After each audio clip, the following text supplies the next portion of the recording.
Olá, sou o jornalista Albano Gado. Nós estamos aqui no Porto Alegre Oficial, fazendo mais uma entrevista com os pré-candidatos ao governo do estado.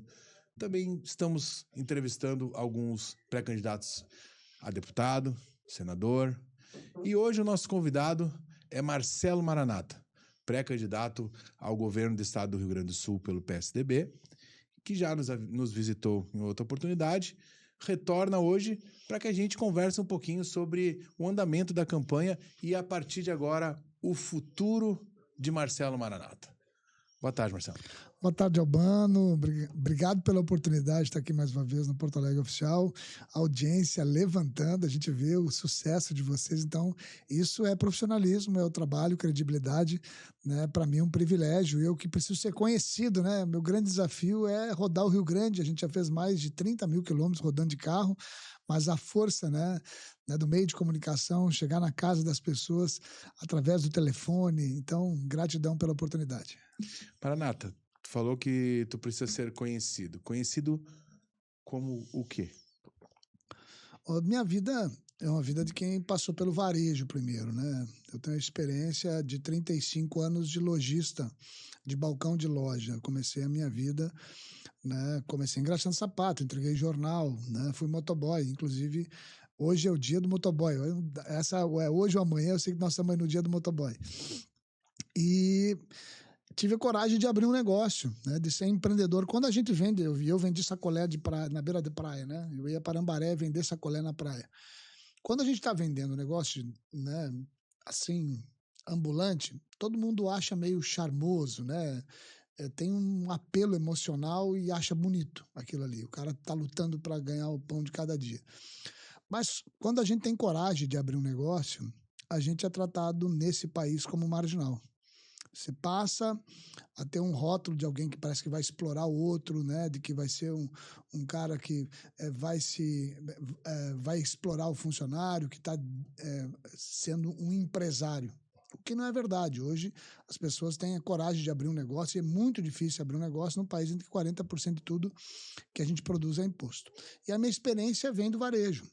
Fui presidente do CDL, presidente do Sind Lojas, diretor na FEComércio, e esse balcão de loja que me oportunizou lá na luta, quando a Ford foi embora, de unir o comércio de Guaíba para a gente não fechar. Foi um movimento muito bonito, né? Um movimento empresarial que a gente se deu as mãos, que nem a gente deu na enchente também agora, né? Ninguém largou a mão de ninguém para o comércio não fechar. E para mim foi muito importante aquele movimento empresarial em que eu tive a coragem de entrar. E claro que ali acabei me tornando conhecido, concorri algumas vezes, né? Foram 5 eleições até virar prefeito. Na última eu ganhei a eleição com 112 votos. E essa passagem, né, como prefeito, com a experiência, né, de pequeno empresário, de quem lutou muito para conquistar, né, um espaço, né, no varejo, e que no varejo a gente acaba fazendo tudo, você tem que conhecer um pouquinho de cada coisa. E foi uma experiência que me oportunizou ser hoje o prefeito mais bem avaliado do sul do Brasil. Então, depois de, nos 5 anos de governo, passamos por 6 calamidades. Eu assumi no meio da pandemia, tive uma enchente, depois tive uma chuva de pedra também que destruiu a cidade, tivemos, né, um vendaval que destruiu 4.500 casas do município, uma em setembro e novembro, né, que alagaram a nossa zona sul do município, e depois a gente teve aquela enchente de maio, que foi 60 mil pessoas desabrigadas, e a gente abrigou Eldorado do Sul. Então, é esse espírito. Quem é o Marcelo Maranata? O que conhecer do Marcelo Maranata? Diferente dos meus adversários, que nunca foram empresários, né? E também não tiveram a experiência de ser prefeito, é esse jovem, né, que não tem um parente político, não tem ninguém na minha família, nem foi vereador, nem prefeito, né? Que teve coragem, né? E sempre ouvi que lugar de empresário na política, lugar de gente séria na política, e tive coragem, né, de contrariar o que muitos diziam. Entrei para a política e segui com os meus negócios abertos. A gente ainda tem loja em Camaquã, tem loja em Guaíba, e pude levar a experiência que a gente teve para dentro do setor público e fazer uma gestão e ser o prefeito mais bem avaliado do sul do Brasil. Então, é com esse perfil empreendedor, né, com essa alma de prefeito, né, que nos diferencia, né, das outras propostas que tem no estado do Rio Grande do Sul. Vão ter só 4 candidatos nessa eleição e eu digo, quem quer governar 497 municípios tem que ter pelo menos governado um município. E não é só governado um, tem que ter governado bem esse município. Eu quero ir lá olhar como é que é o posto de saúde, como é que é a escola, né, como é que são as estradas, o que o morador da cidade fala sobre o prefeito, qual é a expectativa de vida de quem mora na cidade. Eu acho que uma das coisas que nos orgulha muito na nossa gestão não só a aceitação na urna de ter passado com 78% nos votos e ter saído com 90% de avaliação, mas 70% do morador de Guaíba diz, né, na pesquisa, de que a sua expectativa de que a vida vai melhorar. Então é um sentimento de otimismo e eu acho que esse é um dos grandes desafios. Se o Rio Grande do Sul me der a oportunidade de ser governador, esse é o grande desafio. Melhorar a autoestima do povo gaúcho, o gaúcho voltar a sonhar, o gaúcho voltar a ter esperança de que a gente vai resolver o problema, né, da inundação da região metropolitana, das cidades que não estão protegidas. Nós estamos falando de quase 8 bilhões que está no caixa, que não foi investido ainda para proteger a região metropolitana.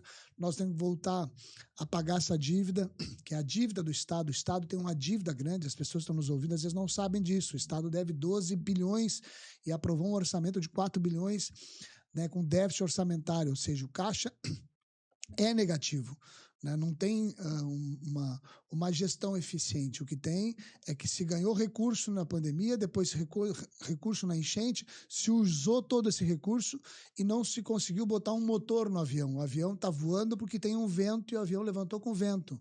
Não tem motor no avião. Então, o Estado não fez o tema de casa e precisa de alguém que tenha esse perfil empreendedor.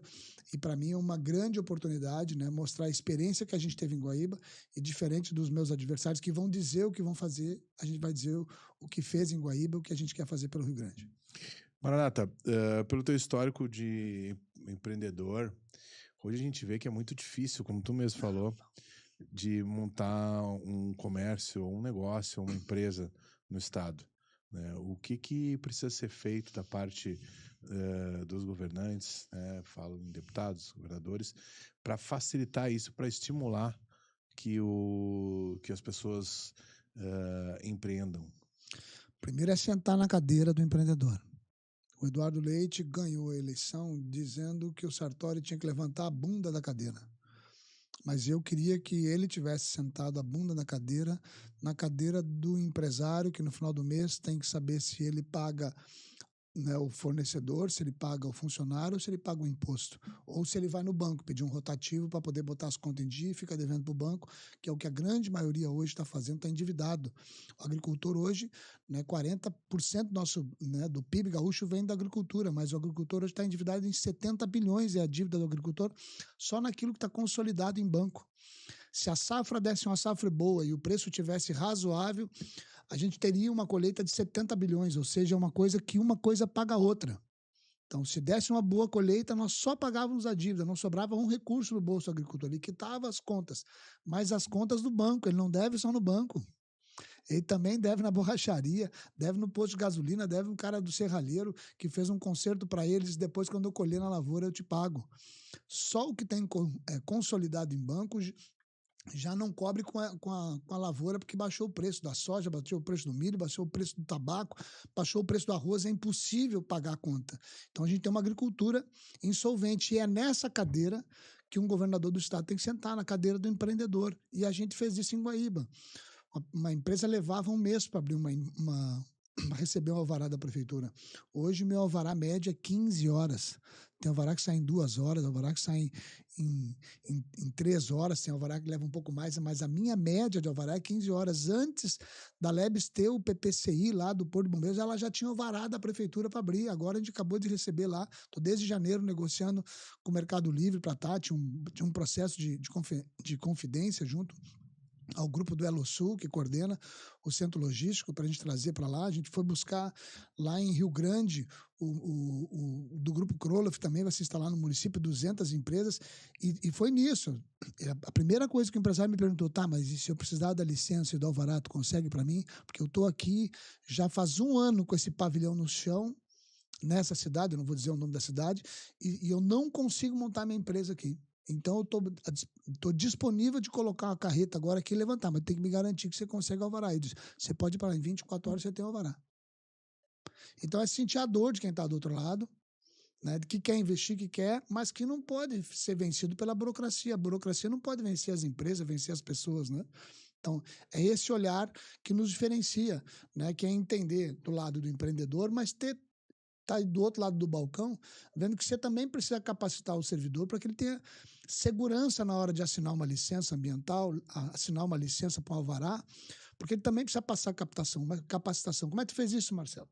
A gente fez escola de gestão. Porque o servidor, a lei muda toda hora. E se ele assinar uma coisa errada, se ele não tiver segurança para assinar, quem vai caçar a instabilidade dele, que ele tem hoje, é o Ministério Público, que vai dizer que ele fez uma coisa errada e aí ele tem insegurança para assinar. Então, o profissional que está na prefeitura, que é uma pessoa qualificada, que é servidor público, precisa passar por constante atualização para que ele possa ter segurança na hora de assinar. E você só entende isso quando você está dentro, do outro lado do balcão, e pergunta, mas por que você não consegue assinar isso aqui, filho? Onde é que tá o problema? O que você que não assina isso aqui, cara? Tá aí há uma... Cara, rapaz, eu tô com dificuldade de entender, mudou muita coisa e eu não tô conseguindo. Aí você entende que você tem que ajudar ele para que ele tenha toda a informação possível e tenha treinamento para isso. E quando você vê que o empresário tá ali, gente, não é impossível. Em Santa Catarina você tem... Você consegue abrir uma empresa no dia, aqui você leva um mês para abrir uma empresa, e você, olha o que a gente está vivendo há poucos dias com a CMPC, essa insegurança jurídica, uma empresa que vai investir 27 bilhões no estado do Rio Grande do Sul, 12 mil empregos, né, já na obra, depois mais 4 mil que vão seguir, e a gente correndo o risco de perder uma empresa dessa. E essa é a prioridade que tem que ter um governador. Você tem uma ideia, o Eduardo Leite não sentou com o presidente da República para tratar do assunto da CMPC. Isso é assunto número 1. Presidente, você me recebe aí, eu tô indo aí, tô pegando um avião aqui e tô indo para aí, preciso conversar com o senhor, preciso que a Procuradoria-Geral da União assine conosco, para que a gente possa dar segurança para a FUNAI. Nós não podemos aceitar que o Ministério Público Federal venha fazer uma intervenção aqui, ao ponto de a gente perder o investimento de um Estado que está se recuperando, que tem uma conta gigante para pagar. É pauta número 1 do gabinete do governador. Olhar para o empresário e para o desenvolvimento do Estado. E essa questão, por exemplo, o Estado tem um dos maiores percentuais, né, de imposto para os produtos do empresário. Redução de impostos é o caminho? É possível isso sem uma contrapartida? Qual o plano? Eu fiz isso em Guaíba, tá? Quando a gente torna o imposto justo, a gente conseguiu aumentar a arrecadação, né, tendo um imposto justo, né? Mas eu não vejo condições hoje do Estado do Rio Grande do Sul abrir mão de nenhuma receita, né? A gente está vivendo, mandamos agora para a Assembleia Legislativa um orçamento com 4 bilhões de déficit orçamentário. Então, não tem margem para a gente, nesse momento, né, diminuir a carga tributária, ainda mais que mudou. Agora nós não vamos ter mais, o ICMS não está mais na mão do governador e nem dos prefeitos. Agora tem o IBS, esse recurso vai para Brasília, e o que vai ficar nos estados e nos municípios é a nossa capacidade, né, de consumir. Não é mais aonde produz, é onde consome. Então mudou a lógica e a gente tem que se adaptar à nova lógica, que é investir no turismo, né, em empresas que vão gerar bastante emprego e vão ter uma conta mensal de consumo mensal, porque é onde tem consumo que vai ficar o recurso. Então, isso a gente vai ter que se adaptar a essa nova realidade tributária do Estado do Rio Grande do Sul. Agora, o que a gente pode garantir é de que a gente não vai aumentar mais imposto e que a gente vai ter que enxugar a máquina para poder equilibrar as contas do Estado. Afinal de contas, são 4 bilhões e a gente tem uma conta que é 12 bilhões para voltar a pagar. Que eu não sei ainda se o governador vai assinar o Propag, que é um programa, né, que é uma nova pactuação da dívida, que leva para dentro as dívidas garantidas, que não estavam ali dentro, e que permite que o Estado invista uma parte em educação desse recurso e vai, né, alongar as parcelas de pagamento. Se o Estado, né, assinar o Propag, talvez a gente tenha que ir a Brasília para pedir uma renovação de um outro recurso que não seja o FUNRIGS, talvez até mude o FUNRIGS, não seja esse mais o nome, porque o FUNRIGS é em cima do RRF, né, Regime de Recuperação Fiscal. Agora, se ele vai ser em cima do Propag, o valor vai ser maior e ele não vai ser levado em consideração a questão do estado de calamidade. Nós não estamos mais em calamidade. Quando foi construído esse benefício para o estado do Rio Grande do Sul, lá na PL 260, 206, era porque o estado estava em estado de calamidade, foi dado 3 anos para a gente não pagar a dívida. Então, agora, para negociação disso, nós vamos ter que esperar a nova Câmara assumir, vai mudar os deputados, eles vão assumindo seus gabinetes, a Câmara vai começar a funcionar lá para abril, vai começar a se organizar, nós vamos ter que sentar com o presidente da República logo no início do ano, conscientizar ele da importância de a gente renovar o novo fundo, né, para a reconstrução do Estado do Rio Grande do Sul, e depois uma sabatina com os deputados do Brasil inteiro para aprovar, né, e justificar. E aí o justificar tem que fazer o tema de casa. O governador, próximo governador, né, e se Deus queira que seja Marcelo Maranata, vai ter que sentar para fazer os ajustes financeiros. E aí é olhar para dentro do orçamento, aquilo que eu gosto, né? Um bom gestor, mais difícil que governar, né? E trocar uma lâmpada, arrumar, cuidar da cidade, cuidar do Estado, é governar o governo. Então, primeiro, um governador tem que sentar com todos os poderes, né? Nós estamos falando aqui, né, de 55 deputados, nós estamos falando dos partidos, estamos falando do Ministério Público, Tribunal de Contas, e fazer, né, uma reunião para botar todo mundo na mesa e ficar todo mundo na mesma página. Agora o compromisso é com o Rio Grande do Sul. Então tem que enxugar essa máquina, fazer o tema de casa e depois que a gente fizer isso, sentar com o presidente da República. Para dizer, olha, presidente, a gente enxugou aqui, a gente organizou isso, nós vamos investir nisso aqui, nós vamos investir em energia, na nossa capacidade de produzir energia e atrair novas empresas, porque a gente, tendo energia sobrando, hoje a gente importa energia, eu quero exportar energia. Energia eólica, nós estamos falando que Itaipu produz 17 gigawatts-hora. Grava esse número, 17 gigawatts-hora Itaipu produz. Só em energia eólica, em torres de 100 metros na nossa fronteira, offshore, né, que é na terra, nós podemos produzir 150 gigawatts-hora, quase 10 vezes Itaipu. Só com energia eólica. Se nós botar onshore, a gente pode produzir mais 250 gigawatts-hora. Nós vamos poder vender energia para o mundo inteiro e atrair negócios para cá e pagar essa conta. E essa conta nós vamos pagar rapidinho ela, porque energia é o que movimenta o mundo. Está aí o carro elétrico, né? Está aí a necessidade de a gente ter data center consome energia, mas ao mesmo tempo que consumir energia, a gente exigir que as empresas se instalem no Rio Grande do Sul, comprem energia renovável nossa, e se instale aqui e tenha benefício de energia para gastar, né? Porque ela precisa ser gasta aqui, gerar emprego aqui e ser um polo atrativo para o estado do Rio Grande do Sul. É com a energia que eu vejo aqui uma grande oportunidade para a gente sair da condição que a gente tem hoje de ser um estado devedor, mas um estado de oportunidades atraindo para cá muitas empresas. Maranata, vamos falar um pouquinho sobre a campanha, né? A gente já conversou um tempo atrás, logo lá no início. Momento de motivação inicial, né? Eu queria saber o que tu aprendeu até agora nessa campanha. O que tu viu, o que tu enxergou andando pelo estado do Rio Grande do Sul?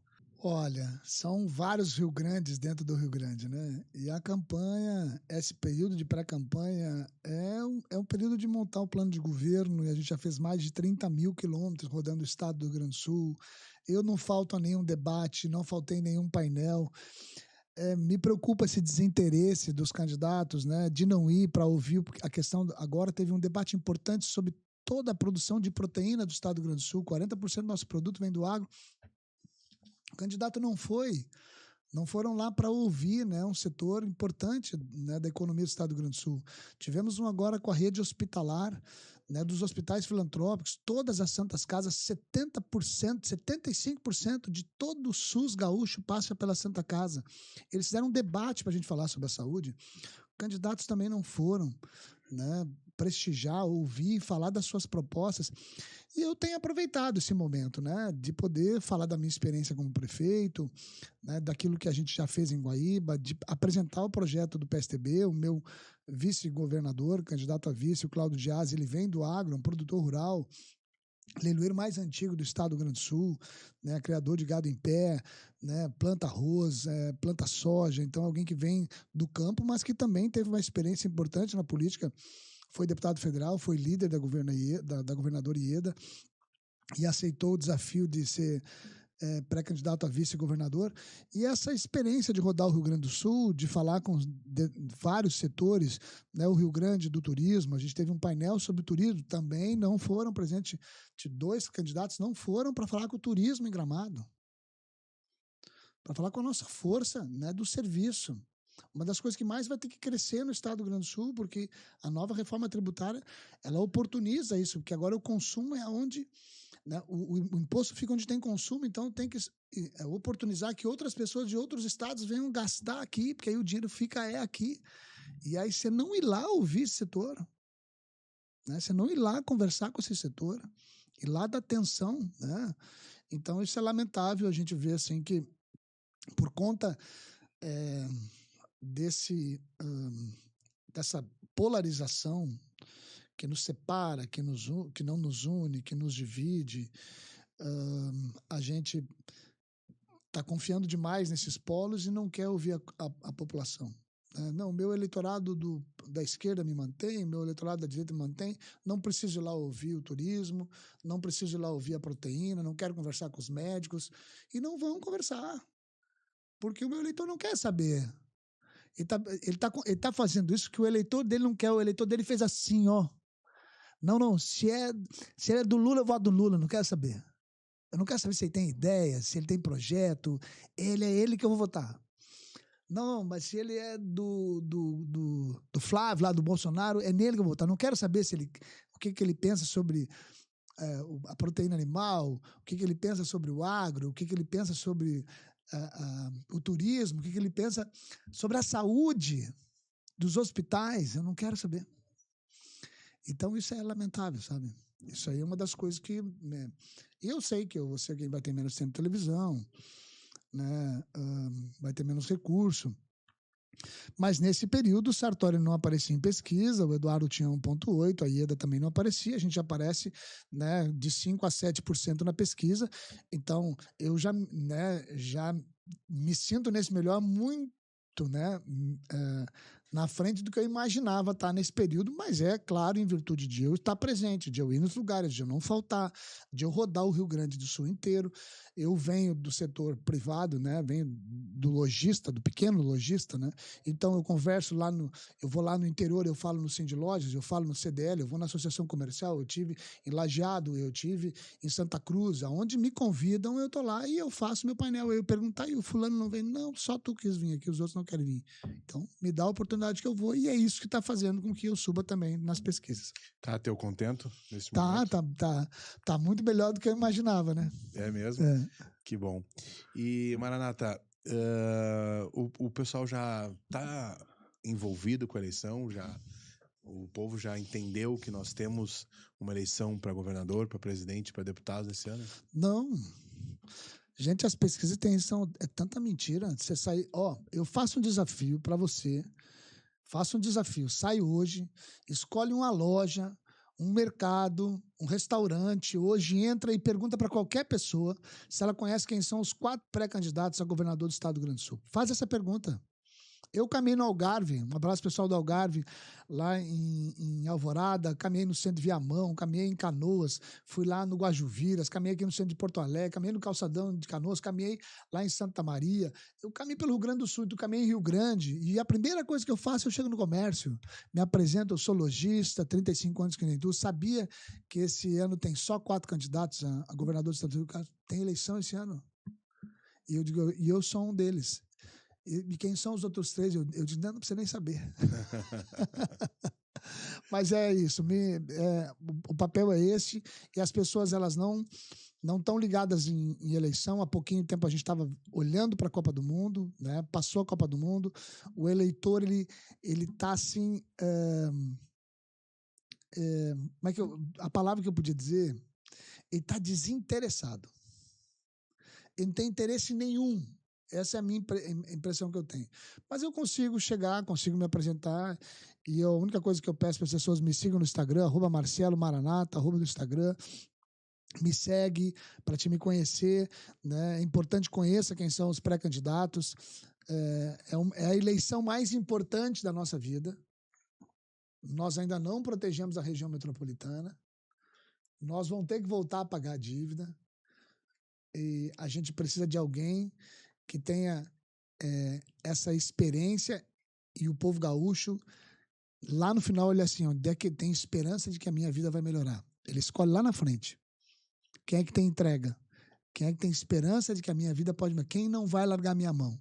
E a gente não largou a mão de nenhum guaibense, ainda segurou a mão de 20 mil pessoas de Eldorado do Sul. Então, eu estou muito confiante nessa estratégia, na oportunidade que o PSDB me deu, né, de rodar o Rio Grande, e vou ser incansável. Quem corre por gosto não cansa.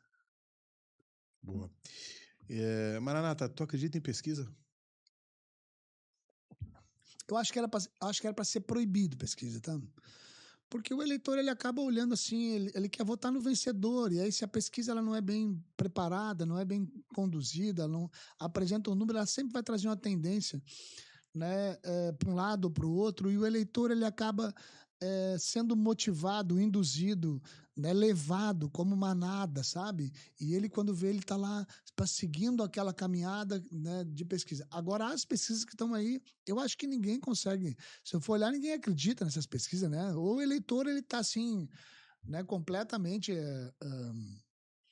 histérico, né? Porque tu vê uma pesquisa, o fulano tá lá em cima, aí tá aqui embaixo, aí no outro dia tá assim, tá lá, aí inverteu as posições, aí você diz que só 5% das pessoas estão indecisas.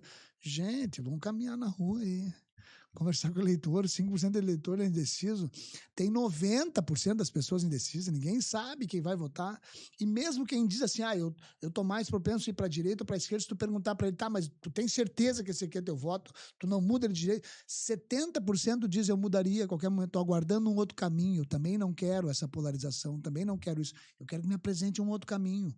As pessoas não querem votar mais no não, elas querem votar no sim, porque a gente está vivendo isso.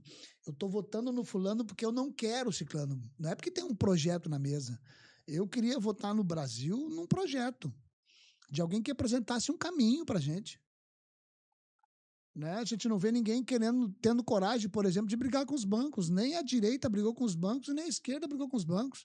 Os bancos estão levando todo o nosso dinheiro, vai ver o lucro dos bancos europeus, todos levando o nosso dinheiro, continuam saqueando o povo brasileiro, levando o dinheiro embora. Juro em cima de juro. Quem é que vai investir num país em que 15%, né, é juro? E juro sobre juros, você não precisa fazer nada. Você fica em casa com seu dinheiro aplicado, em 4, 5 anos, tu dobrou teu patrimônio.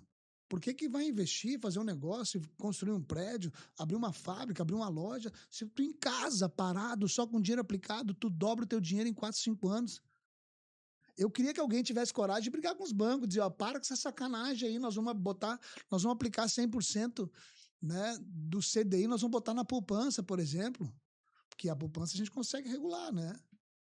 A poupança, eu digo, a poupança nós vamos investir no pequeno, no agricultor, vai emprestar para o cara fazer uma construção civil, fazer um prédiozinho, vai empregar gente, né, para fazer uma loja, para ele comprar mais um equipamento, ele compra mais um equipamento, bota mais gente para trabalhar, aumenta o lucro da empresa.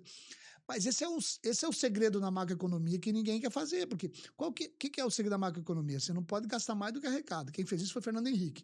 Lula fez isso só nos dois mandatos dele seguintes. Sabe? Você arrecada 100, não gasta mais do que 100.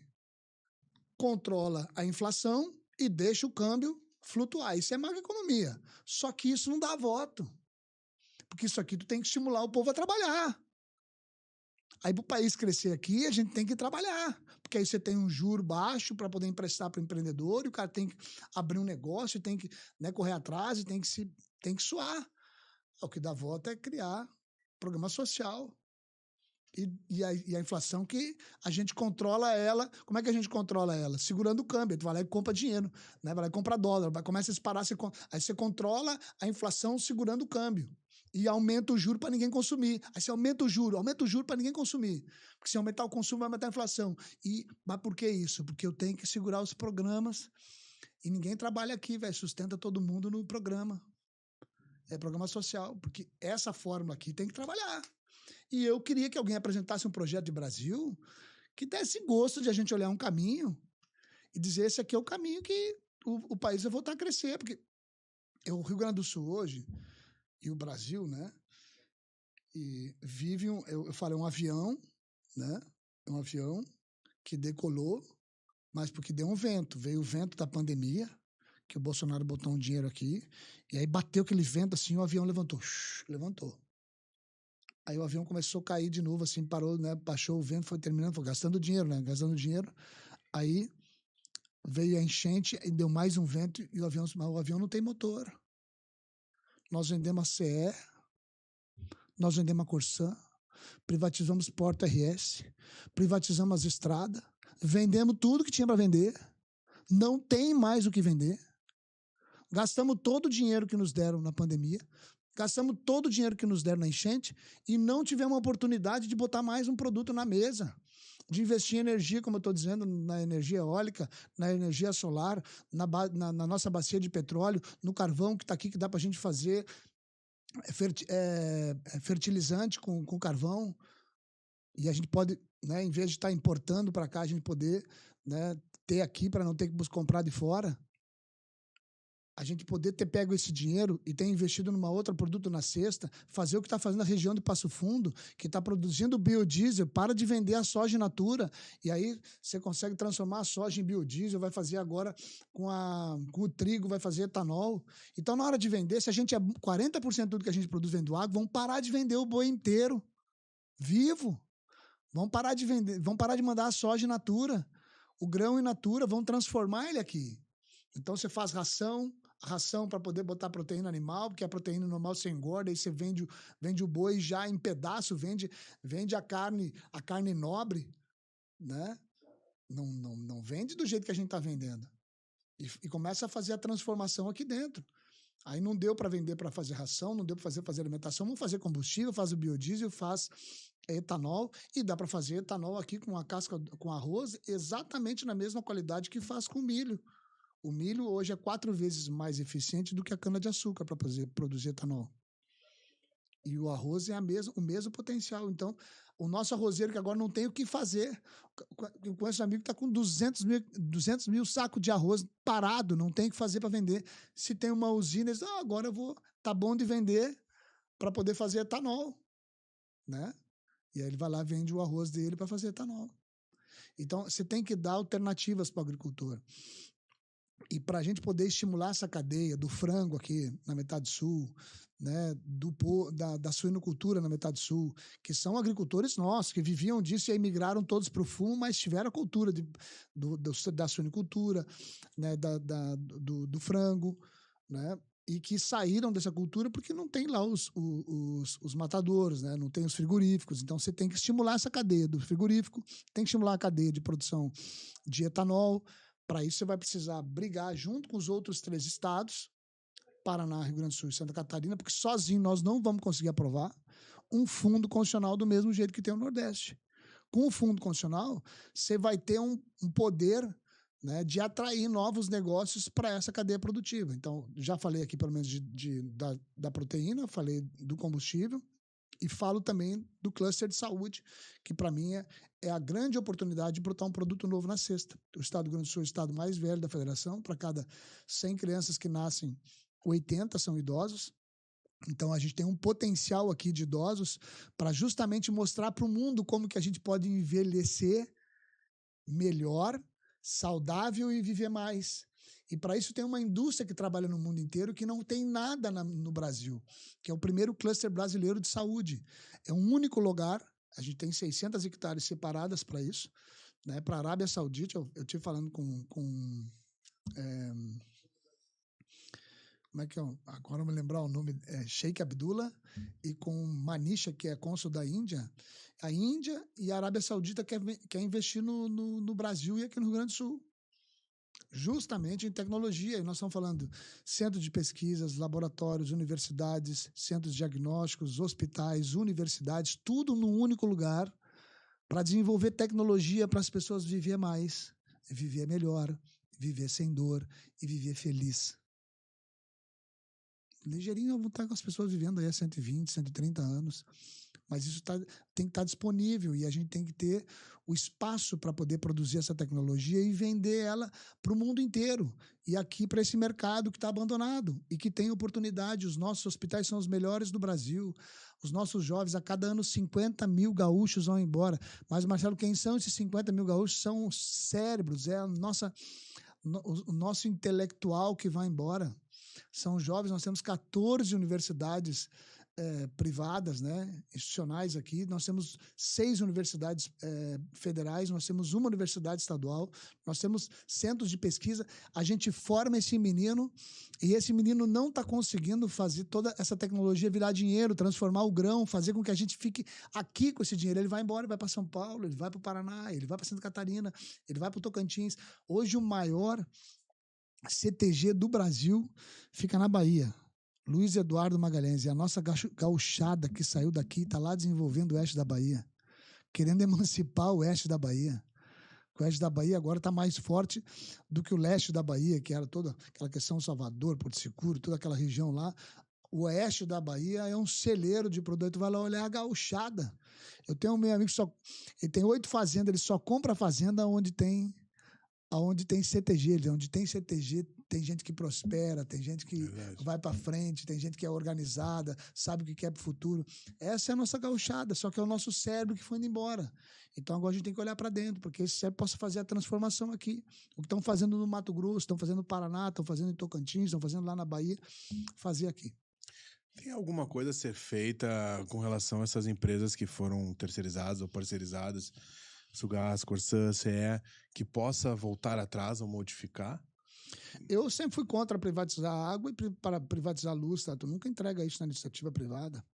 Porque não tem como dizer, hoje eu vou abrir a torneira do DEMAI, agora eu quero abrir a torneira da Corsã. Isso é ser monopólio. Isso é uma sacanagem. Isso eu vou explicar como é que é isso aí. Isso é assim, ó. O rico, né? Ele paga, todo mundo paga imposto. Aqui as canecas pagou imposto, a água pagou imposto, todo mundo paga imposto. O pobre paga, todo mundo paga imposto. A gente paga imposto de tudo. Nós, classe média, querem acabar com a classe média, querem acabar com o pobre, né? Eles querem deixar uma classe dependente e uns muito ricos. Aqui meio que quer acabar com todo mundo.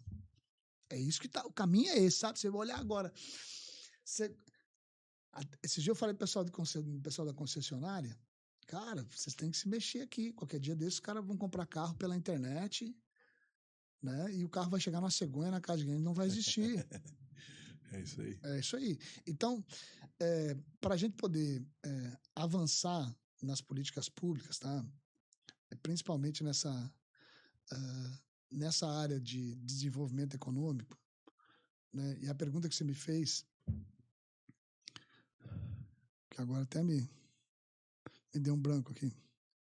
A última? É a última. Foi referente se tem algo a ser feito com a questão dessas parcerizações ou privatizações que não estão dando certo. Isso, eu não teria privatizado a água, não teria privatizado a luz, porque você cria esses monopólios.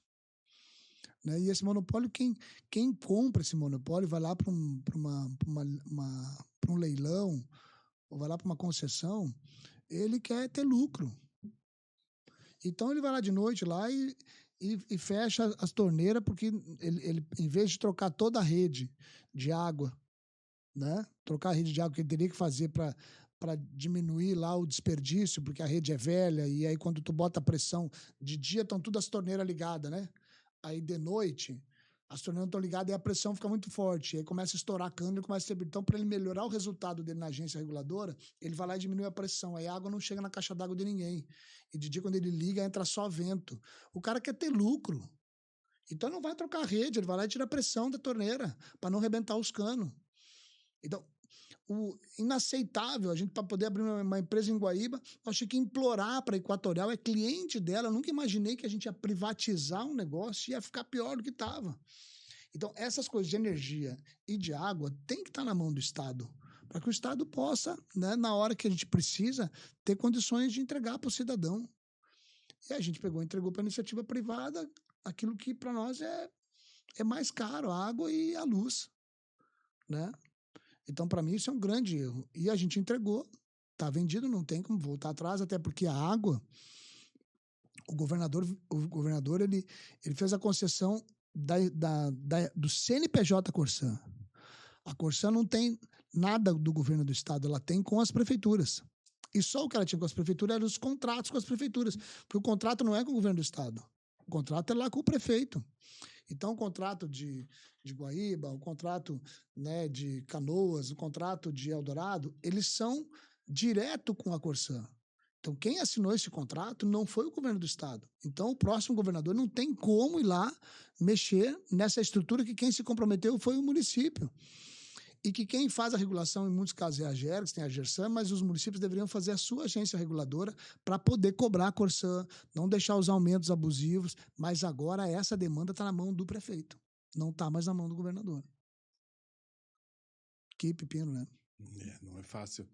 E a questão da economia, tu mesmo apontou ali que o Estado vai fundo. Que o Estado está numa situação bem complexa, né? Uma situação de dívida. O que fazer para tentar, né, reduzir essa dívida? Tu já deu alguns exemplos, ok, mas é o suficiente?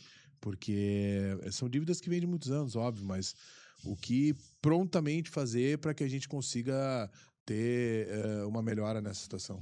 Primeiro, reduzir secretarias, diminuir o número de espaço, entrar para dentro do orçamento.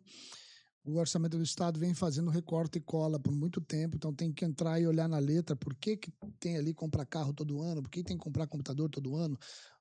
Então, ninguém senta para fazer uma análise, né, de cada pasta, de cada rúbrica dentro do orçamento e a gente poder enxugar a máquina em todos os setores, primeiro. Depois que a gente fizer isso, e a gente fizer bem ajustado o sistema de casa, nós vamos ter que renegociar o FUNRIGS, pedir para o governo federal a renovação do FUNRIGS. Em renovando o FUNRIGS, assinado Propag ou não, a gente vai para um segundo momento, que é se unir com os outros estados e contestar a dívida. Tem uma ação da OAB, do LAMAC, e tem os estudos que a gente fez junto com o Fisco, que em 99 e 2002, a dívida só nesses 2 anos cresceu 150%. Então, se a gente reconhecer que aqui houve um abuso do governo em estabelecer um índice que estava baseado em cima do dólar e que fez com que a dívida fosse aqui galopante, a gente tira a dívida de 112 bilhões para 40 bilhões. Só que como que vai fazer isso, Marcelo? Isso é associado com os outros estados. A gente tem um estudo, porque não foi só o Rio Grande do Sul que foi prejudicado. Rio de Janeiro também foi, Minas Gerais também foi.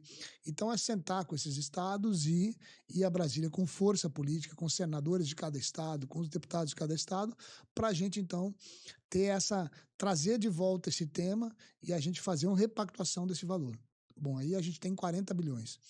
Se a gente conseguiu prorrogar o FUNRIGS por mais 3 anos, isso é uma dívida que vai ficar lá para frente para pagar. E que eu tenho uma proposta de pagar ela utilizando os precatórios do Brasil inteiro, começando pelos do Rio Grande do Sul. Isso as empresas fazem.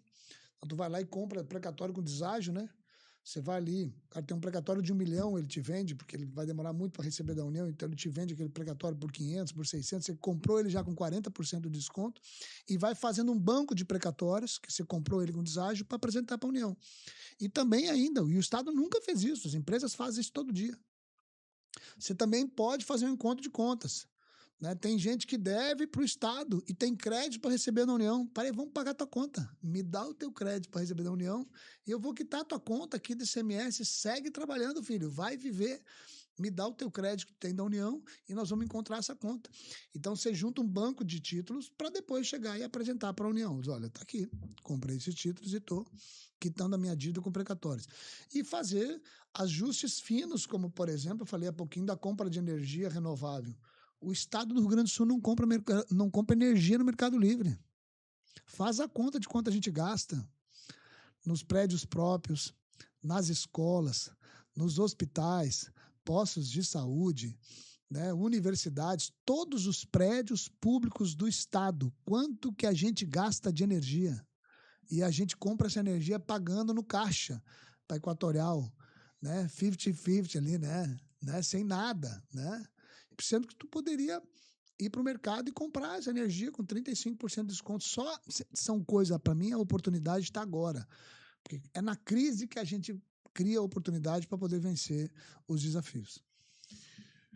O governo estadual está passando por algumas medidas e situações um pouco polêmicas, né, Maranata? A última delas foi a recusa do governo na liberação da taxa do licenciamento. O que tu pensa sobre isso? Absurdo, né? Estão falando aí de uma taxa que não imprime mais papel, Não tem mais a entrega do papel, e o papel era moeda.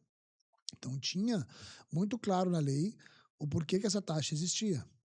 Aí o governo, né, decidiu permanecer a taxa, dizendo que desse recurso, 250 milhões eram passados por mês para a segurança pública. Mas nós estamos falando de um caixa que tem o lucro, né, de 1,2 bi por ano, que é o caixa do Detran. Então, mesmo se a gente tivesse que tirar os 250 milhões de dentro, nós estamos falando de um superávit ainda nessa conta. Então, você tira o dinheiro daqui e você ainda vai ter superávit na conta do Detran. E se tem um novo custo, que apresente o novo custo. Agora tem um sistema que faz a leitura, que tem que ficar guardado na nuvem. Faz a conta e apresenta um novo imposto, então, por essa conta, que não vai ser esse que dá, né, esse montante de dinheiro todo, são 750 milhões, que dá esse imposto, né? Então, se você tirar o imposto e apresentar um novo, mas que apresente o valor certo, né? Vai ser R$20, vai ser R$10, eu não sei quanto que vai ser, mas não um imposto que não tem mais razão de existir. Está lá escrito na lei, não tem mais a compra do papel, não tem mais a impressão do papel e não se faz a entrega. Isso aqui isso é um roubo. E existe alguma ideia de contrapartida caso esse imposto seja liberado? Que pudesse substituir esse imposto para não prejudicar o caixa do governo? Mas não prejudica, porque isso está na conta do Detran. O Detran deu eu acabei de dizer, o Detran deu 1,2 bilhões de lucro. Você vai tirar 250 milhões daí desse dinheiro, se tu tirar ali dentro, se você tirar de 1 bilhão e 200, tirar os 750 que são desse imposto, né? Ainda vai sobrar os 250, vai sobrar um superávit de 75, não estou claro aqui na conta, mas a gente ainda vai ter superávit no Detran. Então, tá lá na conta do Detran, né? Não tá na conta do Caixa Único do Estado. Algumas pesquisas mostram vamos dizer, uma avaliação positiva do governo Eduardo Leite. Mas, no entanto, a gente não consegue perceber muitas vezes isso na conversa com a população. A tua avaliação sobre o governo Leite? É péssimo, tá? É o governador que mais endividou o Estado e que mais inchou a máquina pública. E ele vendeu a Corsã, ele vendeu a CE, ele privatizou a Porto RS, privatizou as estradas, não tem mais nada a privatizar, ele gastou todo o dinheiro, recebeu o dinheiro do Bolsonaro, gastou todo o dinheiro e agora recebeu o dinheiro da enchente, vai terminar o dinheiro, não fez um investimento maior no Estado para que a gente tenha mais um produto de rentabilidade para que, né, a aeronave continue voando, e tem 8,5, quase 8 bilhões no caixa referente à reconstrução do Estado que não foi gasto. Então a gente não protegeu as pessoas, nós estamos com a dívida gigante, né, que é impagável, e nós não trouxemos um produto mais para deixar o Estado sustentável. A gente continua dependendo exclusivamente do agro, que tem essa gangorra, que tem seca, que tem estiagem, que tem cheia, que tem o preço baixo, é uma mesa de pôquer, né? Sobe, desce, ganha, perde, ganha, perde, ganha, perde. Vivemos do agro, Metal Mecânica está indo bem na serra, mas todo dia uma empresa sendo levada, captada pelo Paraguai ou por outro estado, e o Rio Grande do Sul perdendo talentos, a cada ano 50 mil gaúchos vão embora. Então é uma arena lotada, é um beira-rio lotado indo embora. Então, desse governo, ele teve muita oportunidade de fazer o Estado voltar a crescer. Mas a gente virou de propaganda. A gente é um Estado de propaganda.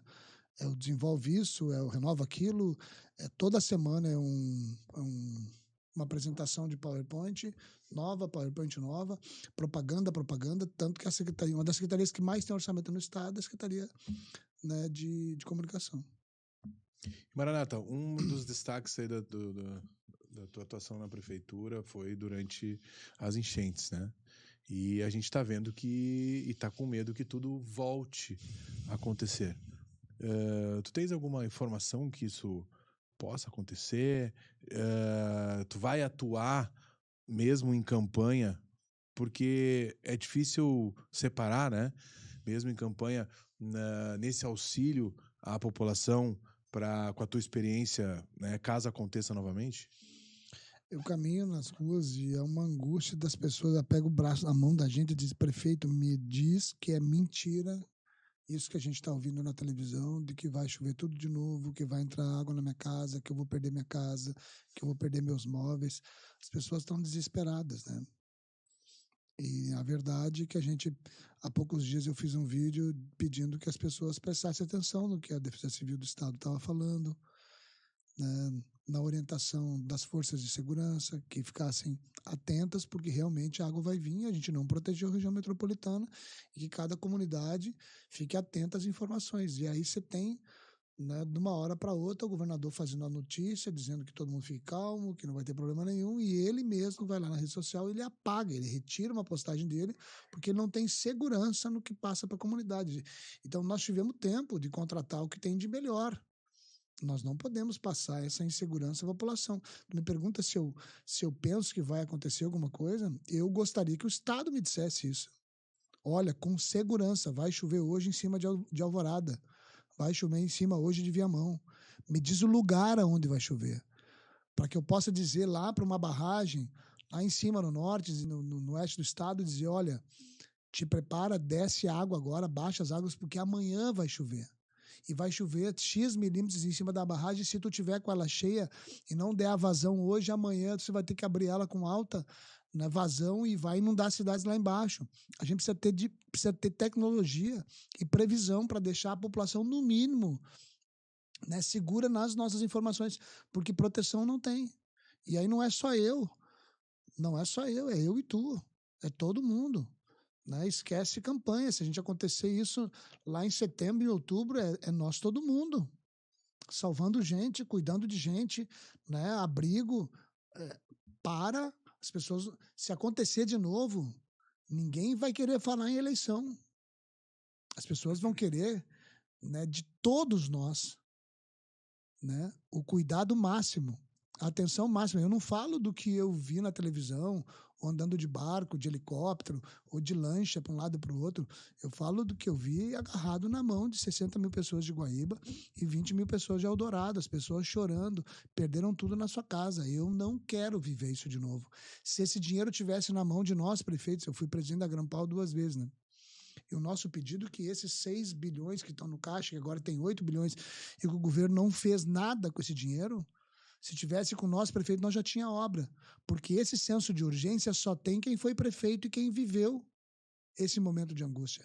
Quem não viveu essa experiência, nem a televisão, com toda a sua capacidade de pegar as piores imagens e tentar chocar o telespectador para fazer uma imagem chocante, quando a pessoa chegava no lugar onde tinha a imagem da televisão, a televisão não conseguia traduzir o tamanho da tragédia. Então a gente viveu isso. E é lamentável que a gente tenha hoje, né, que vê esse dinheiro parado e não tem uma obra no estado do Rio Grande do Sul. Maranata, quando, né, tu te tornares governador, tu vai ter que, obviamente, lidar com um dos polos do governo federal.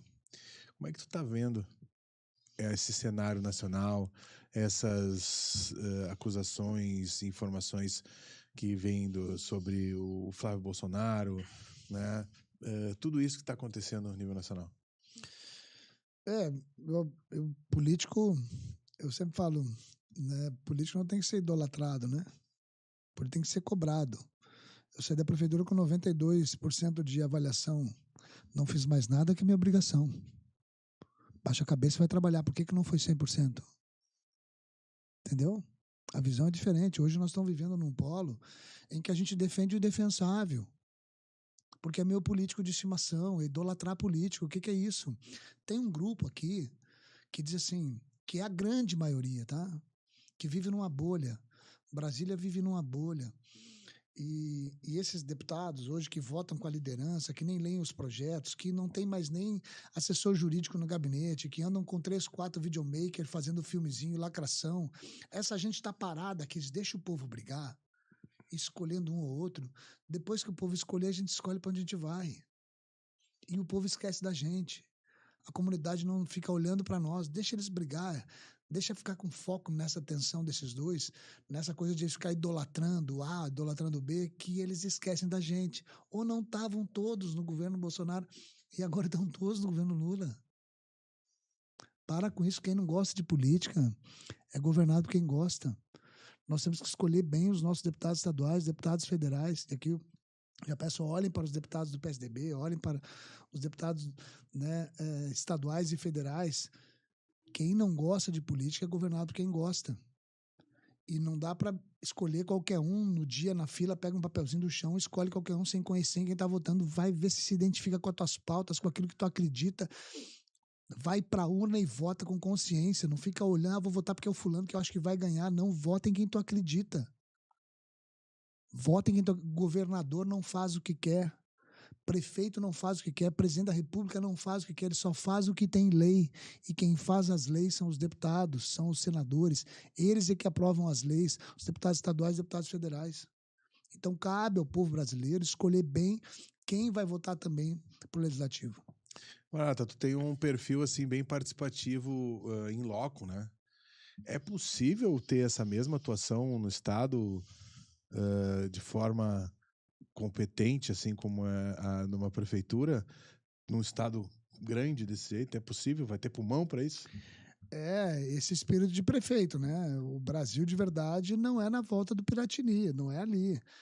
Né? Ali é uma bolha. O Brasil de verdade é lá no bairro, é na comunidade, é onde eu estou andando, e é lá que a população vai viver como governador. Identificando as demandas, fazendo reunião com a equipe, escolhendo os melhores para tocar o Estado, né? Trazendo o Legislativo perto, conversando com o Tribunal de Contas, Ministério Público, mas caminhando na comunidade e ao lado dos prefeitos. Porque o Brasil de verdade é lá que as pessoas buscam saúde, é lá que as pessoas estão passando necessidade, é ali que a pessoa pega o ônibus, que ela tem 850 pessoas na fila aguardando para fazer um exame, para fazer uma consulta, a pessoa numa fila de oncologia há 90, 120 dias aguardando para fazer uma consulta, para ver, né, o tamanho do grau do câncer. E essa fila só aumenta. E é lá na cidade que está o Brasil de verdade. Hoje está difícil. Quem está sustentando a casa hoje, Albano, é as mulheres, estão sustentando a grande maioria. Eu tinha 190 crianças com autismo no município. Tá? Hoje eu tenho 1.500, tenho 400 aguardando laudo. E se tu for olhar assim, logo que a família descobre, na grande maioria os homens abandonam as mulheres. Ela fica sozinha, sustentando a casa. Às vezes um filho mais velho que fica com a criança, ou a avó que fica com a criança. A mãe está trabalhando em 3 empregos, ela faz faxina, ela dirige Uber, ela faz bolo, vende para sustentar a casa. Ela fala em escala 6x1, não é porque ela quer ficar mais tempo com esse filho, ela quer mais um dia para fazer um bico, para fazer uma faxina, para arrumar uma coisa, para botar mais um dinheiro dentro de casa. As pessoas não estão endividadas porque elas compraram uma televisão, um ar-condicionado para dentro de casa, estão se endividando para pagar a conta do mês, o rancho, vai lá no ranchinho do mercado e passa o cartão dos 500 pila, 600 pila, passa o cartão e parcela o rancho do mês. Esse é o Brasil que eu vivo, irmão. Se eu não estiver do lado da minha gente, das pessoas que passam trabalho todo dia para melhorar a vida dessas pessoas, então não tem por que ser governador do estado do Rio Grande do Sul. Tem que estar do lado do problema. E aí tu vê se um homem abandonou a casa e estão botando dinheiro fora nas bet, se endividando o pouco dinheiro que tem da família, ainda bota o dinheiro fora. Os agiota batendo na porta do cara. Fila dos postos de saúde, nos CAPs. Do cara quando é viciado na droga, viciado no droga, as comunidades sitiadas. Né? As facções tomando conta. Esse é o Brasil. Tu me diz como é que uma mulher que mora numa comunidade dominada, né, por uma facção, por um tráfico, ela tem coragem de denunciar que o marido, o agressor, alguém está batendo nela ou ela está correndo risco de vida, se nem a polícia entra lá? Me conta. Esse é o Brasil que eu vivo, irmão. Não é essa bolha que esses caras vivem na volta do Piratini. É para essa comunidade, é por isso político tem que gostar de gente. E tu vai ver que tem candidato que não gosta de gente, não gosta nem de comentar as pessoas, foge para não comentar as pessoas, vão obrigado para comentar as pessoas. Tem gente que na cara tu vê que não gosta de gente. Tem que gostar de gente e gostar de resolver os problemas deles. De sair de casa, cara, eu saí hoje com vontade de resolver o problema dos outros. Se tu não tem isso na veia, não vai. Né? E para mim é o que eu falei, tu quer governar 497 municípios, não governou um município, que é a raiz de tudo, que é o Brasil de verdade, que é onde o cara bate na minha porta da minha casa, eu saio às 6 horas da manhã, tem um cara na porta da minha casa. Eu chego em casa meia-noite, tinha uma senhora com o marido me esperando, com uma lista de coisa, né? É isso, esse é o Brasil agora. Vai ver se elas conseguem falar com o governador, com o presidente da república. Ninguém fala, eles vivem numa bolha. O cara mora num palácio, eu não vou morar no palácio. Os caras moram num palácio. Olha só, não dá para chegar no cara, ele mora no Palácio do Planalto. Ele mora no Palácio Piratini. Que é isso, cara? Parou o mundo, velho. Para com esse negócio. O povo não aguenta mais isso aí. Ninguém aguenta mais essa palhaçada aí, os caras vivendo de regalia. Eu vendia eu vendia para a prefeitura. Eu larguei quando eu entrei na política, eu perdi todos os contratos que eu tinha. Agora eu renunciei à prefeitura de Goiânia, eu não estou nesse negócio aqui, se não é para trabalhar demais pelas pessoas, porque eu acredito, cara, isso aqui tem alma, isso aqui tem propósito, é uma coisa que me encanta, que me dá energia, que me movimenta a sair de casa. Eu sou o último, estava com 0,5% nas pesquisas, né? Agora já estamos pontuando de 5 a 7. Isso me movimenta, o que movimenta as pessoas conversar comigo, cara, eu acredito nesse Maranata aí, meu. Foi assim, quando ganhei a eleição em Goiânia, eu ganhei por 212 votos. 212 votos. Eu levantava de manhã sozinho com a minha bicicleta. 2 alfor do lado aqui, botava meu materialzinho, 2 bandeiras atrás, e cada dia eu ia para um bairro. Se estava chovendo, não estava, eu ia no comércio. Foi assim que eu fiz. Perdi a primeira, aí na segunda a gente foi conversando com as pessoas até que eu tive a oportunidade. E eu só quero isso, eu quero que o povo gaúcho me dê a oportunidade, né, de a gente trabalhar junto. Ninguém faz nada sozinho, até a gente faz algumas coisas sozinho, mas grandes coisas a gente só faz se a gente andar junto, se a gente dar a mão, ninguém largar a mão de ninguém. E a gente vai vencer isso do mesmo jeito que a gente venceu na enchente, ninguém largando a mão de ninguém. Maranata, muito obrigado pela tua presença, é sempre um prazer conversar contigo, conhecer um pouco mais, né? Cada dia a gente conhece um pouco mais e da tua trajetória e dos teus planos e das tuas ideias para o estado do Rio Grande do Sul. Amém. Gratidão, viu? Que Deus abençoe. Aproveita, me segue lá, @Marcelo Maranata no Instagram, né? Divulga, compartilha, fala com teus amigos, curte vídeo, né? Me pergunta também, me chama ali, eu mesmo respondo, equipe, né? Pode me chamar no WhatsApp também. É assim que a gente vai avançando, né? Se tornando conhecido, chegando em todos os cantos. Que Deus abençoe a família de cada um. Não tem sucesso no mundo que recompense o fracasso na família.